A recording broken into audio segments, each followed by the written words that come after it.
Hey everybody, Jason Bermas here for WeAreChange.org, and we have a new national security advisor. John Bolton has replaced H.R. McMaster in this ever-turbulent Trump administration. Now, for those who still believe that Trump is quote-unquote draining the swamp, well, they're not familiar with John Bolton and his policies because John Bolton is the swamp. There is no denying this. There could not be a bigger war hawk now as the head of the National Security Agency. Si vis pacem parabellum. If you want peace, prepare for war. There could not be a bigger proponent for domestic surveillance on all citizens than John Bolton. There is no presumption of criminal activity when they collect metadata for everybody. I mean, that's not necessarily... That doesn't bother me in the slightest. The reason they're collecting, and at this stage I take your question to mean just collecting, is so that it's readily available to the government. There could not be a bigger proponent for continued war with Syria and perhaps a military strike on Iran other than John Bolton. That's a pretty aggressive call. I haven't heard anybody say that we should right now go in and bomb those camps. But the situation that our forces face in Iraq now is that they are being attacked. They are in danger from Iranian-led, Iranian-financed, trained and equipped terrorists. So this is not provocative or preemptive. This is entirely responsive on our part. And we're going to go over all that in this video because who is John Bolton? And why should we be outraged that he's now our national security advisor? Now, John Bolton was actually a neoconservative before it was cool, before the second Bush administration was even in office. In fact, Bolton was one of the largest proponents to stop the recount all the way back in 2000. And even then, he was promoting war with Syria. This is a long, long time ago. This is who John Bolton truly is.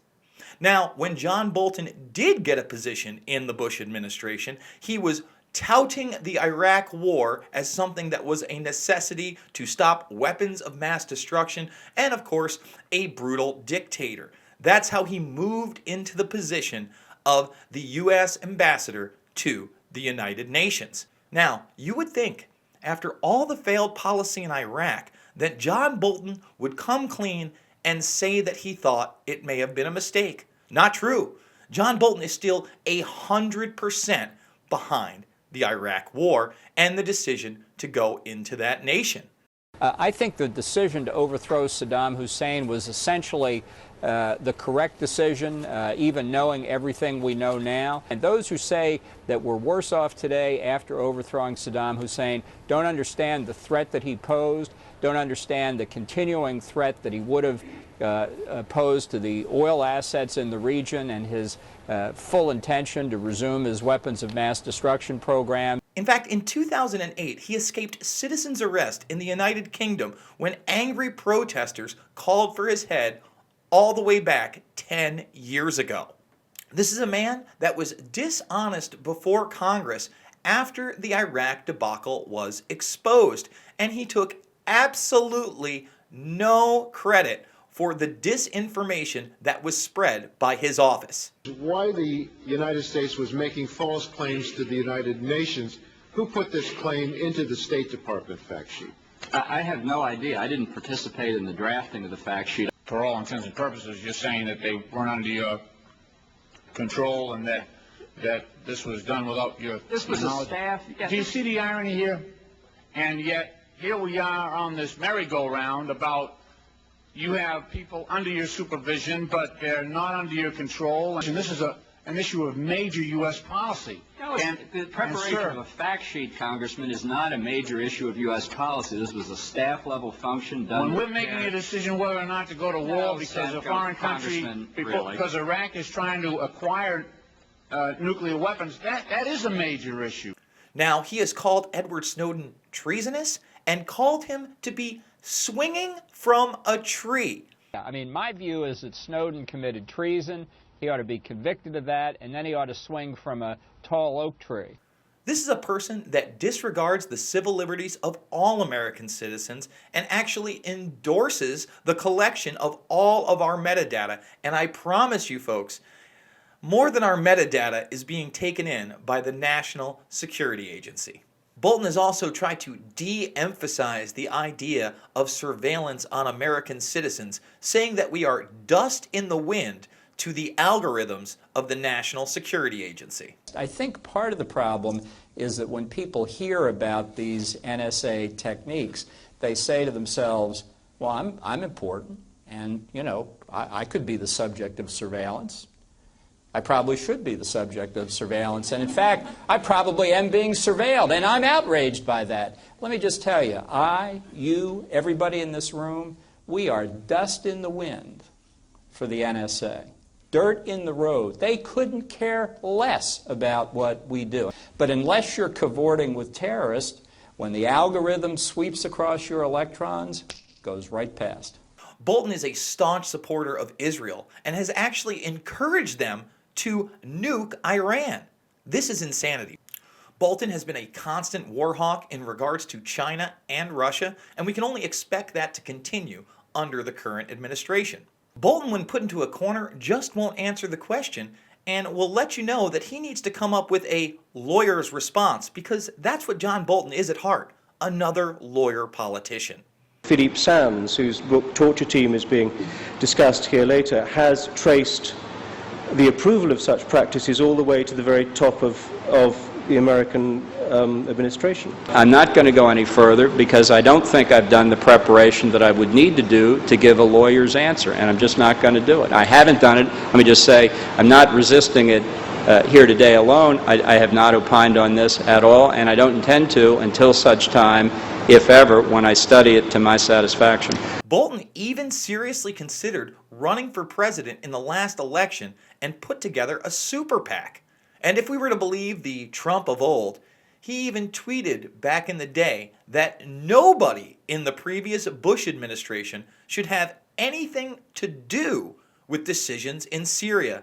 Yet, Trump just took him in as his national security advisor. Bolton was also a staunch supporter of the Obama drone program, saying that it was a nice progression of the Bush-era administration's policies. Bolton has also made disturbing comments about the press's role in releasing information, talking about how maybe Greenwald should not have released Snowden's documents, and asked the question why the Washington Post didn't produce them.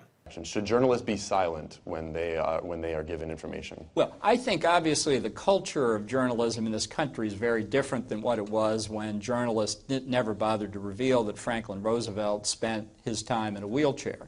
And I don't expect that you can go back to that. And I also don't think that there is a privileged class called journalists. How come Greenwald keeps putting it out, but the Post isn't putting it out anymore?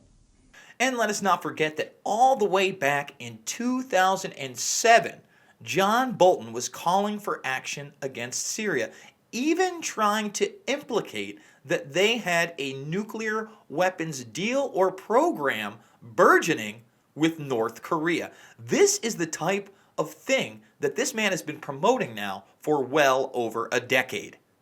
That this really was a nuclear facility and that North Korea was involved. So this has very serious implications for the six-party talks in North Korea, for the Middle East peace process, and even for Iran's nuclear program, given the Iranian influence over Syria. Now, many people, including myself, thought that Rand Paul was obviously the best choice for the presidential nomination under the Republican Party.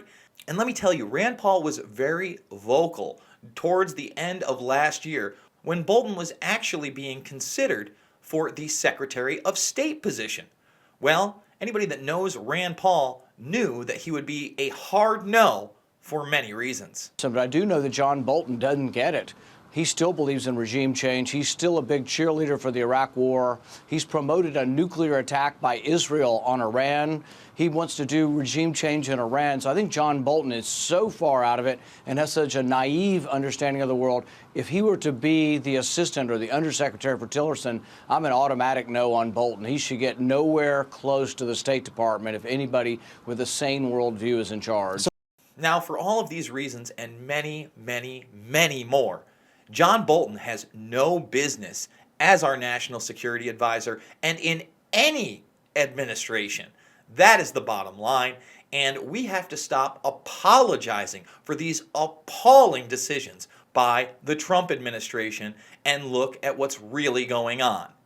The swamp is here to stay, folks, and I don't see it going anywhere. As always, folks, if you enjoyed this video, please share it on social media, hit that like button, follow me on Twitter at Jason Bermas, and folks, it's only through your financial support that reports like this one are possible. So if you can go to WeAreChange.org and make that donation, I can't tell you how much it helps us out. Thank you all for watching, and we'll see you soon.